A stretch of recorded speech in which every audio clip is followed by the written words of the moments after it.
Hello and welcome inside episode 10 of the Scully Scoop podcast. I'm your host, Adam Scully. It's awesome to now bring you episode number 10. We've hit a milestone, double digits. You'll love to see it. Really appreciate all the feedback I've had thus far through the first 9 episodes of the podcast, including having Akil Thomas on the last episode. What a fascinating story he is. He's helping running his own apparel company. He scored a golden goal for Team Canada at the World Junior Hockey Championship. And next year he could be playing in the NHL with the LA Kings. What an awesome story. And speaking of awesome stories, that's where I'm going this week with my guest, Rebecca Lee-Bentham. Rebecca and I went to high school together back when we were in the same athletic program at Northview Heights Secondary School. We graduated 10 years ago now. We're both feeling a little old about that. But Rebecca is a Canadian professional golfer. She's currently on the Symetra Tour. She took a bit of a break in her professional life, but now she's back playing. She's got a great story. We talk all about that and the return of golf here in Ontario. How awesome is it that we're back playing golf here in Ontario? My home course, Bayview Country Club, it's just in incredible shape. I've heard some great things from other courses as well. A lot of people enjoying their golf, getting 3 to 5 rounds of golf in a week. We finally have some nice weather here in Toronto. No more snow in May. How brutal was that? But I think it's now time to go to our interview. Here is Rebecca Lee-Bentham.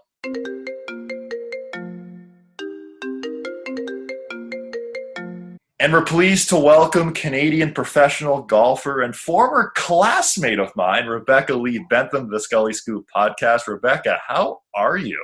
I'm great. Thanks for having me, Adam. Absolutely. Good to chat with you again. How has life in quarantine been for you? I guess it's been good, considering what's going on. It could be so much worse, but trying to make most of each day and kind of just playing that waiting game, seeing like the update on the tour, when we're going to go back. So it's just kind of doing as much as I can to prepare while staying sane at the same time. And I know you recently just got back on the golf course. As we're recording, you played your first round this past Wednesday. How did that go? Yeah, it was interesting. I mean, swing felt fine, but I don't think I got a proper warm up in, just because the range was not open. I'm sure a lot of courses are dealing with that right now, trying to make all the safety protocols, but I definitely did not stretch enough. I kind of just showed up, hit like as hard as I can on the first tee. I'm like, oh, maybe I shouldn't have done that, but yeah, I'm a little bit sore because I'm not used to hitting, but so far so good. The old trunk slam strategy, that's going to be a thing for all golfers across the world, really. But during quarantine, when we were all sort of locked up, so to speak, what sort of exercises were you doing for your golf game? Like, do you have a net or were you chipping inside? What sort of things were you doing? So it's hard for me because I literally have nothing. I have like, I don't know, not even 2 meters of floor space. So I had to kind of be really innovative, and luckily I have a great coach or strength trainer who kind of did like Zoom video workouts with me, and everything was it was like on the spot. You don't really need a lot of room, so that was really helpful. And I realized there are a lot of exercises you can do and really get your heart rate up just by like staying in one spot. Really, you don't really need to run around. But I've never done so many squats in my life in the last like 3 months. Like, I can't even tell you how many squats I've done. Like, different variations, but a lot. So after all those squats, I mean, you only played 1 round so far, but are you seeing gains in distance at all? Because your squats are coming up? I don't know. Maybe. I think iron-wise, it's about the same. I don't know. Maybe my driver's going a little bit further, but I don't know. It's hard because, yes, I'm doing a lot of squats, but I'm also just sitting at home also. So it's kind of just offsetting each other. Right. You know? Have you dabbled in any golf yoga, so to speak? That's something that I found personally just going on YouTube and literally searching golf yoga. And there are some great, 15, 20-minute programs that help open up. I've done yoga in the past. Yeah, yoga is great for golf, I think. But I've never struggled with flexibility. So I think yoga really emphasizes that, and it's good for people who aren't flexible. So for me, I find more benefits in kind of doing more like plyometrics, and like I grew up not being able to jump more than like a foot. So stuff like that is helping me just use the ground better in my swing and then get distance that way. But definitely stretching is really important. I like to foam roll. I got like one of those Theraguns the other day. Oh yeah. So just those things for recovery and stuff like that, I think helps. Oh, for sure. Okay, so you mentioned playing your first round. I understand you have some new TaylorMade gear in the bag from what I've seen on social media. Maybe give us a what's in the bag, or do you have the Sim product line in there? So I was supposed to do a whole bag club fitting right when everything kind of started closing down. So had to be postponed. So I think I have one set up for next week. And I'm looking forward to trying the new Sim because everyone's kind of raving about that. So, but I do have the new My Spider X putter that I custom ordered in my favorite baby blue. So yesterday I putted with that and just trying to get the feel of it. But it's a great putter. Love it. Yeah, I'm looking forward to trying that one. I actually just placed an order a couple hours ago, actually, for the My MG2 wedge. Oh yeah, got my name on it, matte black. I'm looking forward to the customization on TaylorMade. Isn't it just incredible? It's fun. Yeah, I love that part about it, right? Because I love playing around with colors, and then you put your name on it. So if, like, I always tend to lose my wedge or like leave it on the green somewhere. So now, like, I know no one's going to take it if my name's on it. Well, and I'll tell you too. So I've got the Sim driver in the bag, and the difference between the Sim and last year's models, I think, is crazy. I mean, my first round of the year, at Bayview, our 380-yard par 4 fourth, I had 40 yards in, which was something. Well, you've always been a long ball, so it's not. But it sort of goes everywhere, but it's sort of staying straighter. But the most important thing about that is that I made the 3-footer for par after having 40 yards in on a par 4. Hey, par's still good. Par, yeah. What's that, sorry? 380 yards. Yeah, so I hit it about 340, which was kind of large. Which I mean, I hit it in the simulator a couple times, and sometimes in the simulator you don't trust the numbers so much, and I was hitting these huge bombs, as Phil Mickelson would say, right. And I'm like, I don't think I can really carry it 315, but I mean, I don't know. I guess so. You should be very excited for your fitting next week. Yeah, I'm excited for sure. As you should be. Okay. I played with someone during my last round who also played the Sim, and it sounds really good, so I'm really excited. Yeah, it sounds really good. The shape is slightly different, shape and and motion. Blue. I know, it's a great color. It kind of reminds you a little bit of the slider from a couple of years ago, maybe, like that sort of same color scheme. But it's a great club. You should be looking forward to using it. We're in conversation here with Canadian professional golfer Rebecca Lee-Bentham. Rebecca, you've had quite a golf journey. Since we went to high school, we graduated 10 years ago now. So first of all, we're both incredibly old, which is kind of scary to think. But maybe walk our audience through what the journey was like for you from when you left Northview Heights Secondary School to initially joining the LPGA Tour. Right. So I did end up getting a full ride to University of Texas. Mm-hmm. So I was in Austin for a year, and then I decided, hey, I think I want to really pursue golf as a career. And I felt like it was just the time to kind of put all in. And I love school. Growing up, I love going to school. I love just the idea of learning. I did get fairly decent grades throughout the years, even juggling with golf. But I decided that to pursue golf, like on the LPGA, I needed to kind of sacrifice a little bit and really put the work in there. So I did leave University of Texas after the year and trained my butt off that summer. And then I think it was that summer that I won the Canadian Am. And then that gave me an exemption to the Canadian Open. So got to do all that. Also, my last year of high school, I also qualified for the US Open. Right. Open. So that was actually my very first LPGA event, the US Open. So that kind of inspired me playing with those other female athletes like that I looked up throughout my junior years. I looked up to them and I was just like, wow, that's really what I want to do one day. So once I had the opportunity to play alongside them, I'm like, yes, like this is why I work so hard. I want to be here. So that was kind of my motivator. So playing in those two events prior to getting my LPGA Tour card was a huge motivator. So then I went to Q school in the fall of 2011, and went through first stage, second stage, third stage. So I passed all the stages and ended up coming ninth at final stage. And I remember I think I shot like 4 under, 5 under the final round to secure it, and it was just like a crazy feeling, like a lot of adrenaline that day. And I think I birdied the last hole, and I was like, I think I got my card. I think I'm gonna play LPGA full time. So that was just an awesome feeling. And so 2012 was my rookie year.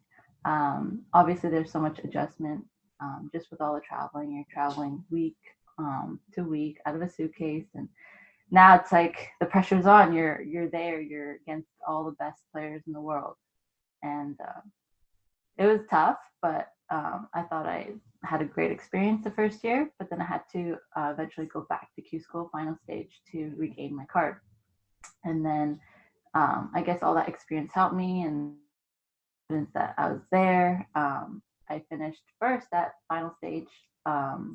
So that secured my card once again for 2013. And then 2013, I think I had my best year of my career, where I placed 11th at the Evian in France. And then I got to play some of the Asia swings. So I got to play in Japan and Taiwan, where there's like no cuts. So that was awesome. So a lot of great experiences out on tour. But that's kind of my journey. And then 2014, I think that's when I got injured, and I had 3 months off due to kind of like a hip injury, and that kind of shook things up a little bit. Then I kind of had conditional status, and then I was playing between Symetra Tour, LPGA Tour, and that's kind of when things kind of fizzled out for me. Yeah. Okay. So I want to talk first of all, before we get into your transition to the teaching side of things, your first LPGA Tour event, the U.S. Open. What was that like? How crazy was that? You're to step onto the range and see all the best in the world and thinking, "Holy crap, I'm playing in the U.S. Open." Right. It was crazy. I mean, the first thing I did, I guess, I started putting on those greens at Oakmont, and I was like, "What am I doing right now? I'm putting on glass." I was putting a 10-footer, and I would put it, and it had another 10-footer on the other side. I'm like, okay, I need to adjust here. But that was really cool, just seeing just the iconic holes with like the sand traps and all that stuff that I've seen.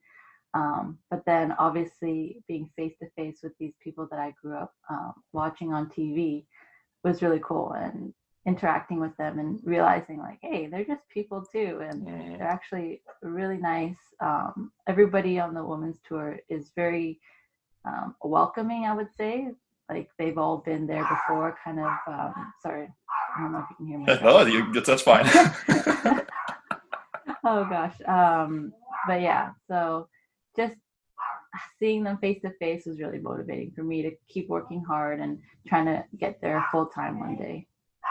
It's funny. I have a puppy as well, and this is the first puppy interaction we've had on this podcast so far. At some point, I think my puppy's just going to sit on my lap and just enjoy this. But no, that's hilarious. I mean, the U.S. Open, I can't imagine what the nerves would be like, especially at Oakmont, such a well-known golf course. Good for you for playing in the U.S. Women's Open.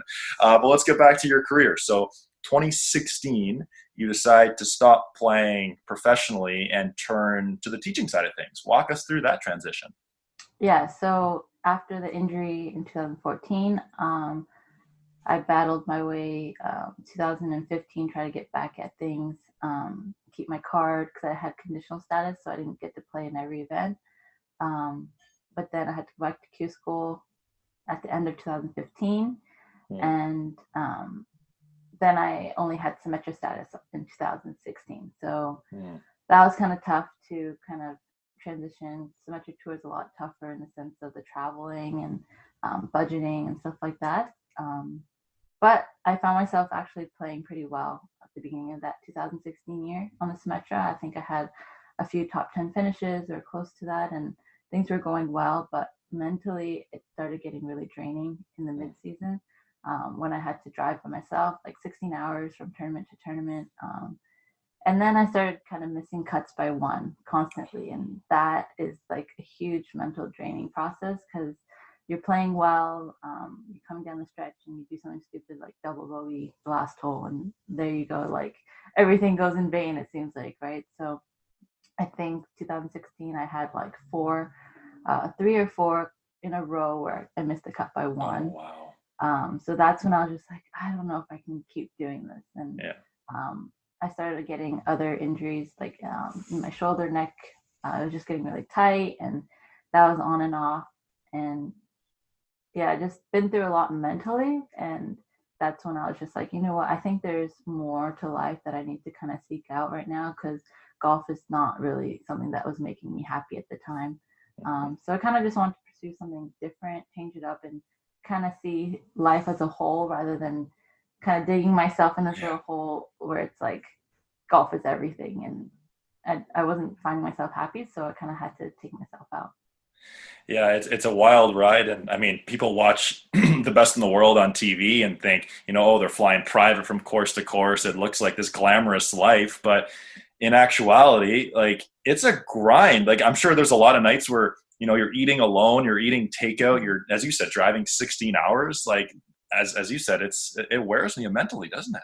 Right. I mean, if you do look at the top men players like Tiger, Rory, Yeah. I'm sure they have a great life now, but there are a lot of people who are trying to get there, and that process is not easy. What people don't realize is the mini tours, or just like the other tours, or what's it called? Corn Ferry. Corn Ferry, yes. I mean, those guys, yes, they have it pretty decent, but it's still tough out there. The competition's just super tough. You're grinding week to week, and there's a lot of pressure riding like each shot. So, and financially, you're not obviously getting paid as much, and you're responsible for your own traveling expenses. So it could all wear on you eventually if you don't have like a really tough mental side of things. Yeah, it's a wild ride, that's for sure. So after you stopped playing professionally at the time, you turned to teaching golf. How did you get started doing that, and what was that experience like for you? Yeah, so I actually posted on social media that I was done playing, and someone reached out to me saying, "Hey, what do you think of the idea of actually coaching?" And that's actually always kind of been on my mind, just throughout playing. I knew kind of like, hey, if playing didn't work out, there's always coaching, if anything, and I could always go back to school. There's always going to be opportunities, so don't put too much pressure on yourself to like play so well. It's just like you'll do as well as you can, do your best, but at the end of the day, it's not everything. So when he reached out to me, I was like, you know what, I think this might be a cool opportunity, because this way I'm not starting kind of on my own with nothing. This way I kind of can piggyback off someone, kind of learn the ropes of teaching, because it is like a whole new world out there, right? From playing to teaching, it's totally different. And I learned that from the beginning. I always liked dealing with people, being around people, but coaching, you need some kind of skill. You need to really manage all types of people, and swings. I was really bad at that at the beginning. I only knew my swing, because growing up, it's all about me. Of course. How to fix my swings and my tendencies. But then when you're trying to help somebody else out, their swing is totally different. And at the beginning, I had no idea how to start. And I would go, hey, fix your grip.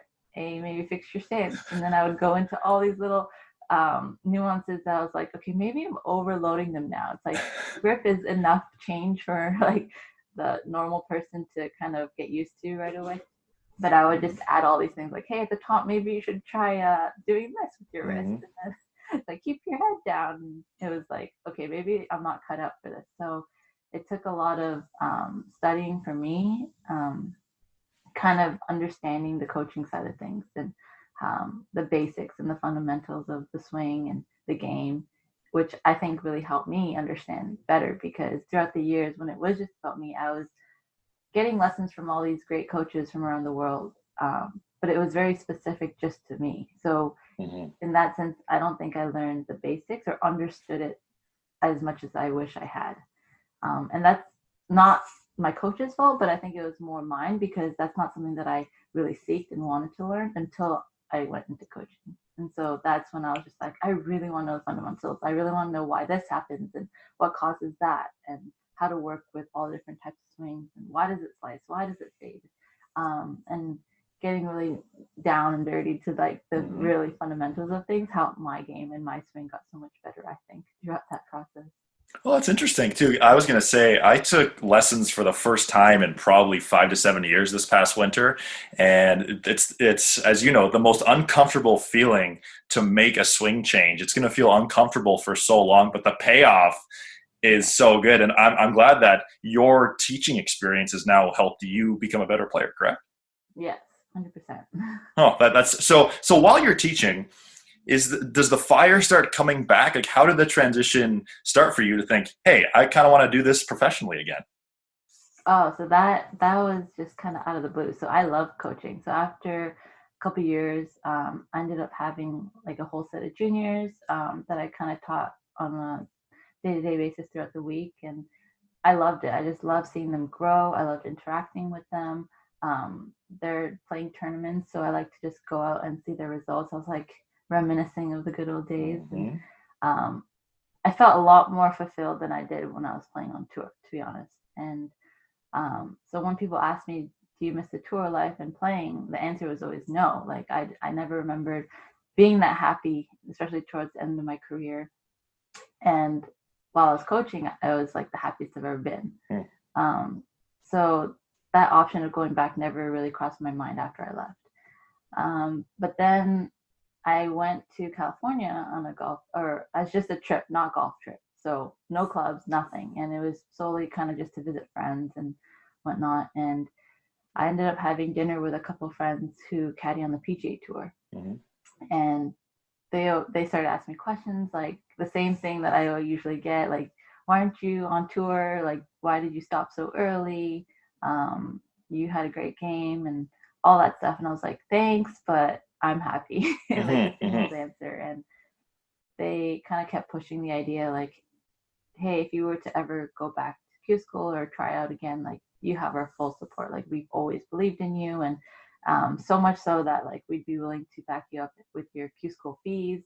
We would like want to sponsor you if that's like ever crossed your mind. Like, here, we're here. So I was like, wow, like that means a lot that you really thought that I had like that great of a game. And so that kind of was just the first spark, but still was like not enough. I'm like, I'm good. And then throughout that trip, things started kind of coming together where there's this family that was like, hey, if you ever need a place to stay in California, stay with us. Like, don't worry about anything. You can stay as long as you want. I was like, wow, like that's really nice. But that still had nothing to do with going back on tour. It was just like a nice offer. I was like, good to know. And then I visited another person in California. This was a 2-week trip, so I kind of went. Oh, wow, nice. Yeah.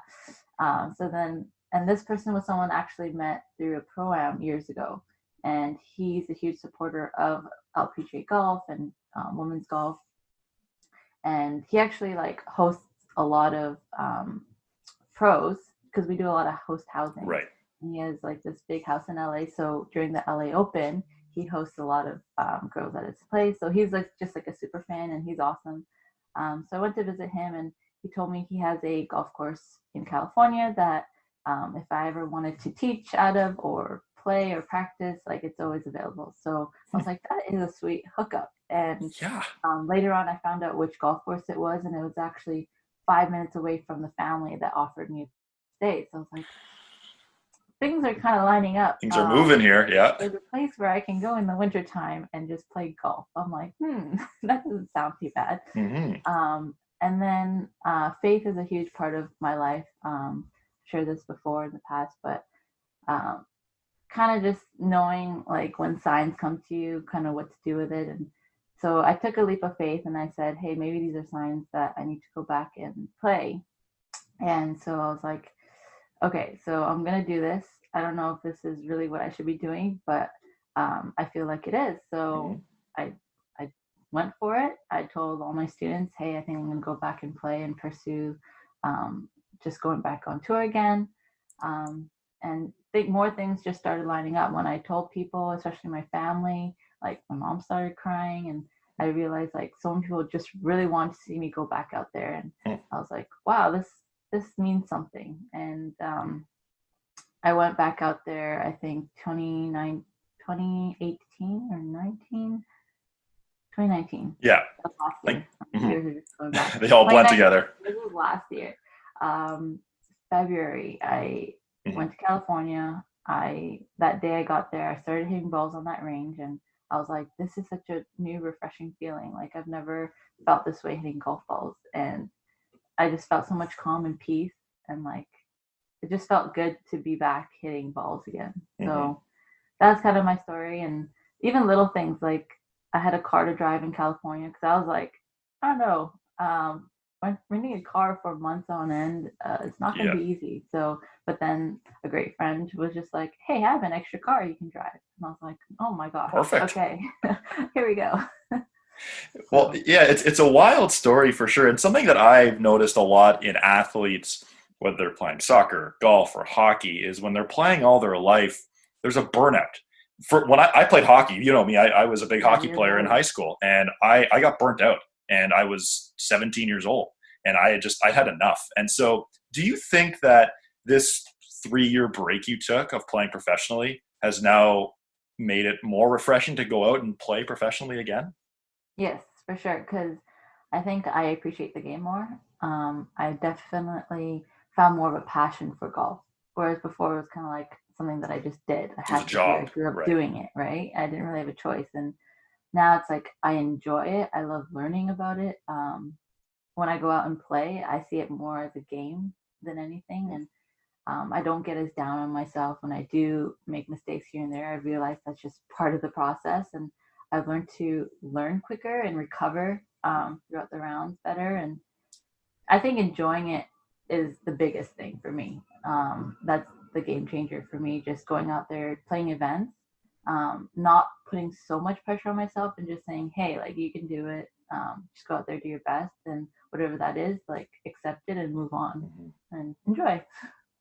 It's some very important lessons, that's for sure. And it's awesome to see you continuing to do well. I have to ask you about one of the first starts, or a start you made in 2019 was actually on the Mackenzie Tour against the men. I believe it was in Windsor. What was that whole experience like for you?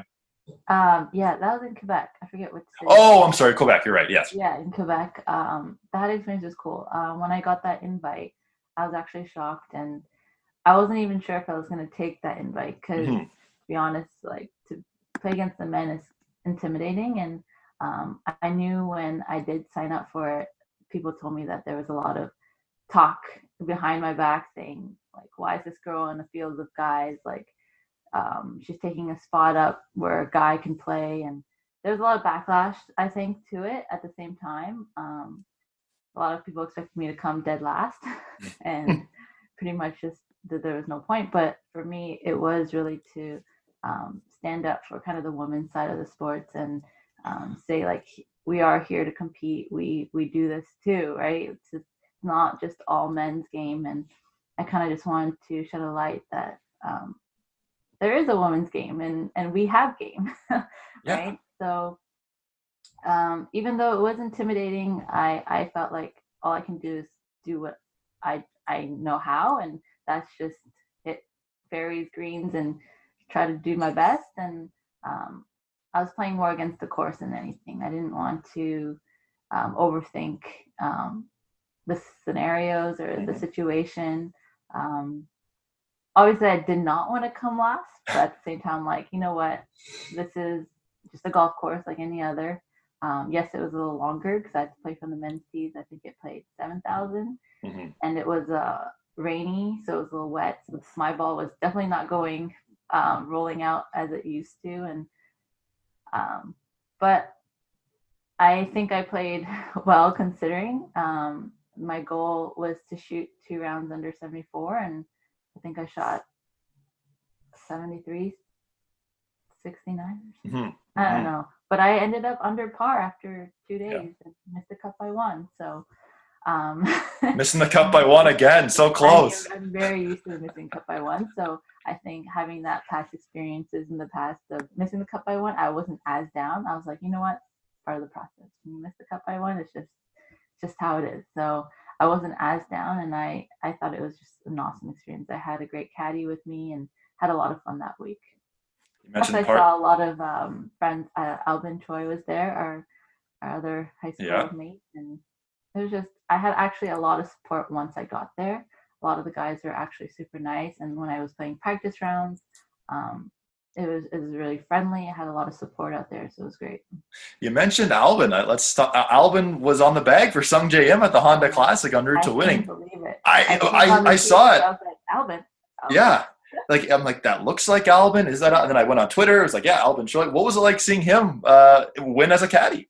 Right. So I actually didn't know he was caddying that week. So I saw him on TV. I'm like, is he playing again? And then I saw what was happening in that Sunday in one.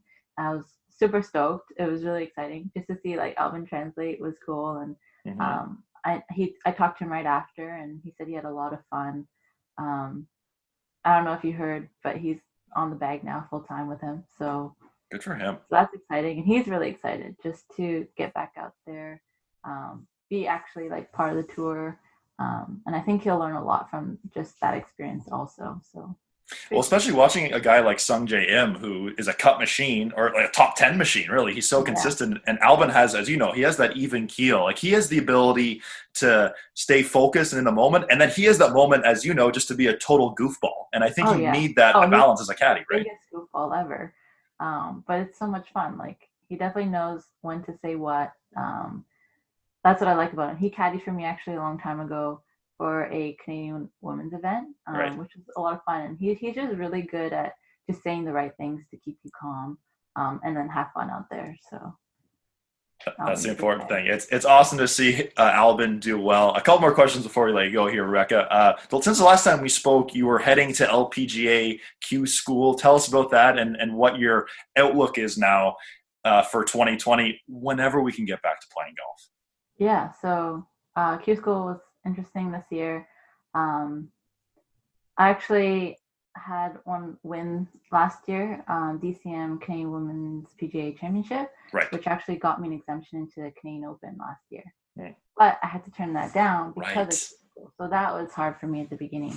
But going into 2019, Q School was kind of the goal in mind, that I want to get back out on tour. So for big picture wise, like, I had to turn down the Canadian Open, which is my favorite event, playing in it several times throughout the years.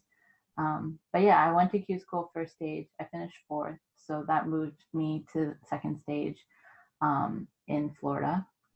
And then there, I shot a final round 4 under, I believe. And going to the final round, I thought 4 under was the number. So I was like, today I need to shoot 4 under. I was getting texts, like, my dad was just like, try to shoot 4 under today. So that was kind of number, just looking at the cut wise. And I started off, I think, bogey double or something like that. It was, or like bogey double after the first 3 holes or something. And I was like, 4 under is going to be tough. So I was like, you know what, just go play now. And ended up going 7 under in my last 12 holes to shoot that 4 under. And I was like, wow, I think I might have a chance here to move on. And I was in the morning wave, so looking at the scores, I was well in the cut line to move on. And throughout the day, kept changing in and out. And the last group came in, and I ended up missing it by 1 again. Yeah. So, but I was like the first person that kind of was next in line of making the cut, so that gave me full exempt status for Symetra for 2020. So I was okay with that. I was like, that was what I signed up for. So 2020 was going to be the year I played Symetra if I had to, and try to get top 10 that way, so that I can make my way back on tour. So there's always more ways than one to do things. And here we are. And here we are locked up in the strangest year of our lives. Who knows? Hopefully we're back playing golf. PGA Tour is optimistic about June 11 to 14. LPGA Tour shortly after. Hopefully we're playing golf soon. I got a couple of fun questions before I let you go. We actually have a mutual connection in Florida. Nita and Kenny Rapp. We're actually good friends with them. How did you get to know Nita and Kenny? So I met them in 2013 at the CME Tour Championship in Naples, where they live. And Nita was actually my pro-am partner. And she was quite the player. So she was our ringer for that round, and we used pretty much all her drives, and we ended up winning the pro-am. So that was pretty awesome. So we have that trophy, and that was probably the funnest pro-am I've played. and we just built that connection. She's just one of the sweetest persons I've ever met. And after that CME event, she actually invited me and my dad for Thanksgiving dinner. Oh, amazing. And we ended up staying over with them. And then I met Kenny, and they got married a little later on, and they've always been inviting me back. So finally I got to visit them earlier on this year. Yes, right. Them for a week, and they have this gorgeous place in Naples where they live on a golf course. So I was able to kind of play every day, and they're just great people. It was a lot of fun. It's quite a facility. Quail West, Steve Stricker has a place on that golf course as well. That driving range is one of the nicest driving ranges I've been on. That whole facility, yeah. Yeah, the whole facility, it's massive. And so I'm thinking when we're allowed to cross the border again, I think Nita and Kenny, because I'm going to send this to them, they should come to Canada for a reunion at Bayview Country Club. I think that'd be great. Yeah, that'd be a lot of fun. Yeah. Okay, 2 more before we let you go. I always ask all my golf-related guests this question: bucket list golf course. Other than Augusta National, because everyone wants to play Augusta National. I'm wearing an Augusta shirt. I haven't been there. I'd love to go there. What would be on your bucket list of a course to play? Pebble Beach would be up there. I heard like Cypress is really nice too. All those up there in the Northern Cal region. And then Bandon Dunes, I think. Because I only hear good things. And people keep, Bandon Dunes, let's go. It's the best. So I would say I would have to experience those as a golfer. Amazing. Okay, last one here for you. Let's say we're playing a match. I'm a 5 handicap. We're playing the same tees, same everything. How many shots are you giving me? Wouldn't it be 5? Well, I was listening to a podcast. Apparently, same tees. Yep. Okay. And you're a 5 handicap. I'm a 5 handicap. I usually give them, or my playing partners, their handicap. Okay. Because I was listening to a podcast recently, and Webb Simpson apparently is a +8 handicap, which I was +8. That seems extreme. Like that. All like that on the PGA Tour. Rory, Tiger, they're all like +8, +9. Right? Those guys are good. Okay, I guess one more related question to that. There is a big match this weekend with Tiger, Phil, Peyton Manning, Tom Brady. Tom and Peyton are getting 3 shots for the front 9 when they're playing best ball. Are you going to watch this? Are you looking forward to seeing this? Yeah, I heard about it. Right, it was it's similar to like the TaylorMade match with the driving relief. Yeah. So I think it's great that they're able to do at least something, because I know everyone's just dying for sports to come back. So. It should be a lot of fun. It is fun just watching matches like that, because it gets pretty intense, and it's all for a good cause. So, yeah, that's the important thing. They raised $5.5 million this past Sunday in the TaylorMade Driving Relief, and I'm sure they'll raise something similar this upcoming Sunday. Well, Rebecca, really appreciate your time today. You were always one of the hardest working students back in Northview 10 years ago, and I guess we'll see you soon for the Northview Heights Secondary School 10-year reunion, whenever that is. Yeah, whenever that is. You got to set that up, Adam. I think I should. Maybe we'll do it over Zoom. It'll just be 100 different faces on this. But I really appreciate your time, and play well today for your tee time in about 2 hours. Thank you. Thank you, Adam. Oh, wow! In your life, have you seen anything like that? Thank you again to Rebecca Lee-Bentham for joining me here on the Scully Scoop podcast. Awesome to see her doing so well and playing golf professionally again. And as I mentioned, we went to high school together. It's hard to believe it's now been 10 years since we graduated high school. Time has really flown by. Well, this has been another fun episode of the podcast. You can follow me on Instagram at Scully Scoop, and I will continue to post these on Twitter on my personal account, Adam_Scully. You can watch us on YouTube at Scully Scoop and on iTunes. Search that as well. Subscribe to both if you don't mind. That'd be great. This has been fun. 10 episodes now in the books. Looking forward to bringing you many more. This has been another fun episode of the Scully Scoop podcast, and we'll see you next time.